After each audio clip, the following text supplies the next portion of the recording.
আজ আমরা যাচ্ছি দেবভূমি উত্তরাখণ্ডের গাড়োয়াল রেঞ্জ অর্থাৎ হরিদ্বার, ঋষিকেশ, দেরাদুন এবং মুসৌরি।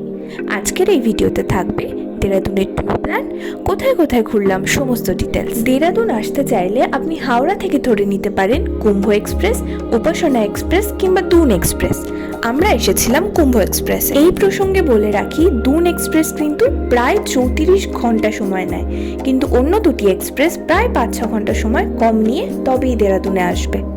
হাওড়া থেকে আমরা ট্রেনে উঠেছিলাম দুপুর 1টায় আর পৌঁছেছিলাম পরের দিন সন্ধ্যা 6টায়। স্টেশনে নেমেই আপনার প্রথম কাজ হোটেল খোঁজা, আর আমরা উঠছি সিদ্ধার্থ রেসিডেন্সিতে। দেরাদুন স্টেশন থেকে যার দূরত্ব মাত্র 100 মিটার। সিদ্ধার্থ রেসিডেন্সির এক্স্যাক্ট লোকেশন পল্টন বাজার, আর হোটেল ভাড়া পড়েছিল 1000 টাকা করে ফর ডাবল বেডরুম। আর এখানে কিন্তু বার্গেনিং মাস্ট। তাহলে রুম ট্যুরটা দেখিয়ে দিই।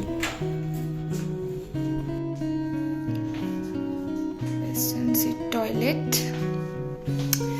Here's the mirror. গিজার আছে এখানে একটা, এখানে বোধহয় একটা ব্যালকনি মতো রয়েছে, বাইরে রাস্তাটা দেখা যাচ্ছে। চেক ইন করার পর ওরা কিছু কমপ্লিমেন্টারি সোপ আর টাওয়াল দিয়ে গেছিল, যেগুলো প্রায় প্রত্যেকটা হোটেলেই দেওয়া হয়। আজকের গন্তব্য মুসৌরি লাইব্রেরি চক, আর যেতে যেতে দেরাদুন আর মুসৌরির কিছু সাইট সিন করতে করতে তবেই যাব। চলে এসেছি দেরাদুনের ফরেস্ট রিসার্চ ইনস্টিটিউটে। এটা আসলে একটা মিউজিয়াম, বেশ কয়েকটা ভাগে ভাগ করা আছে। চারপাশটা যদি একটু ভালো করে দেখো তাহলে মনে করতে পারবে এখানেই কিন্তু করণ জোহরের cinema student of the year shoot হয়েছিল। আচ্ছা, গাড়ির ডিটেলসটা আগে আপনাদের জানিয়ে দিই। আমরা মুসৌরি লাইব্রেরি চক যাচ্ছি 7 সিটারের একটা ইনোভা গাড়িতে, আর এই গাড়ির ভাড়া নিয়েছিল 4000 টাকা।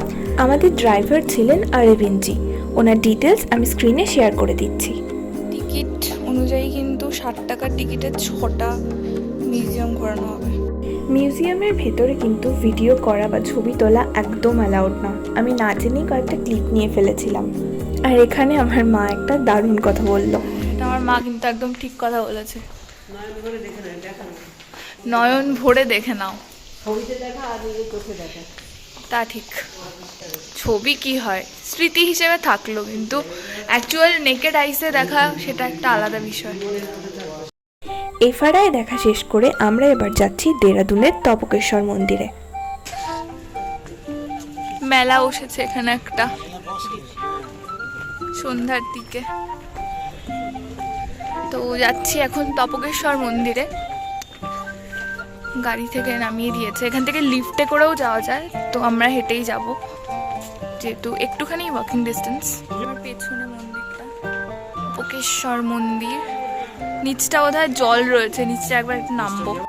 এই নদীটার নাম আসান রিভার।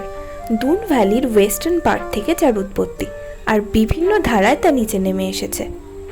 নদীর জল অসম্ভব রকমের ঠান্ডা ছিল। 5টা মিনিট দাঁড়ালেই মনে হচ্ছিল যেন হাত পা ফ্রিজ হয়ে আসবে।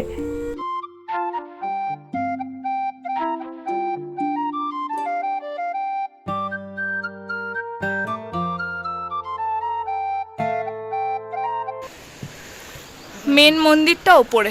কোনটা মন্দির? এইদিকে। এইটা না ওইটা? ওইটা গুহার মধ্যে বোধ হয়। এটা দেখে আসি আগে। এখানে কি আছে? মন্দির ওপর।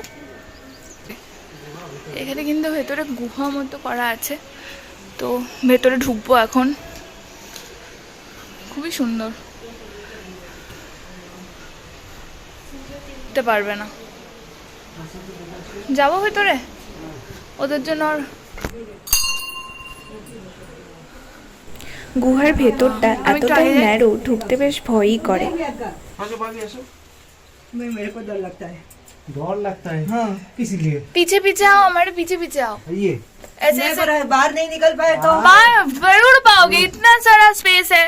नहीं नहीं प्रियंका जो तो जगह है उसे हाथ पकड़ो, हाथ भगवान पकड़ो। जी गुआ, भगवान जी का गुआ है ना, मेरे को डर लग रहा है। भगवान जी का गुआ है, ठीक निकल जाओ। भगवान जी गुआ पुरुष होगा नहीं। प्रियंका बाहर जगह उसे हाँ हाँ, मेरी गॉड my god I am scared. भगवान जी गुआ है। ये देखो भगवान नहीं जी। Priyanka I am scared. Oh my god don't be, don't B.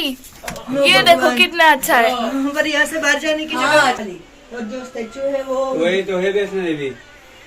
এখানে যিনি পণ্ডিতজি ছিলেন তিনি আমাদেরকে বললেন মাঝের ওই 3টে কালো শিলা হচ্ছে লক্ষ্মী, সরস্বতী এবং কালী, এবং পেছনের যে মূর্তিটা দেখতে পাচ্ছ ওটা হলো বৈষ্ণোদেবীর মূর্তি।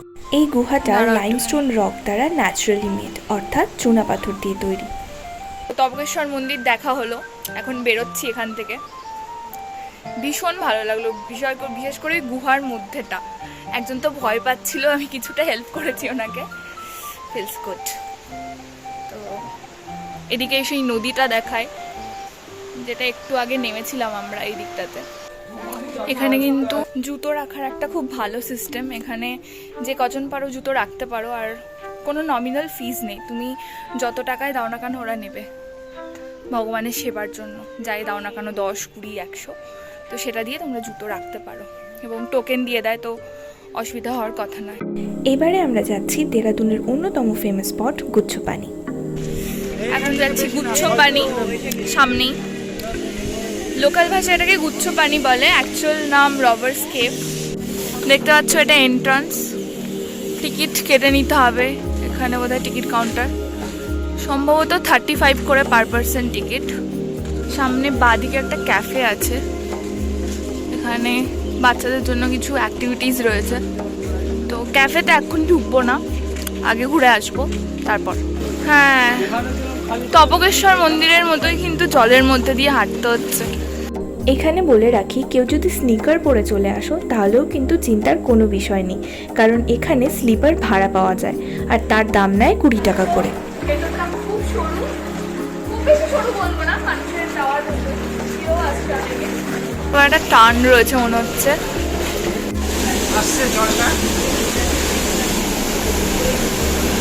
এখানে একটা ঝর্ণা নেমেছে।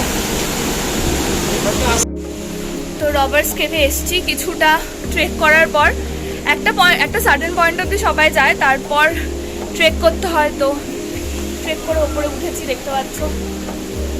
রাস্তাটা আমি দেখাবো আবার ফেরার সময়।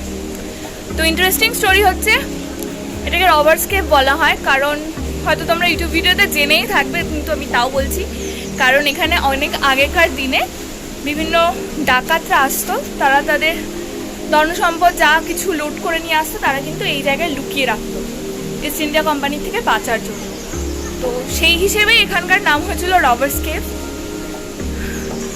ভীষণ দুর্গম জায়গা, বোঝাই যাচ্ছে।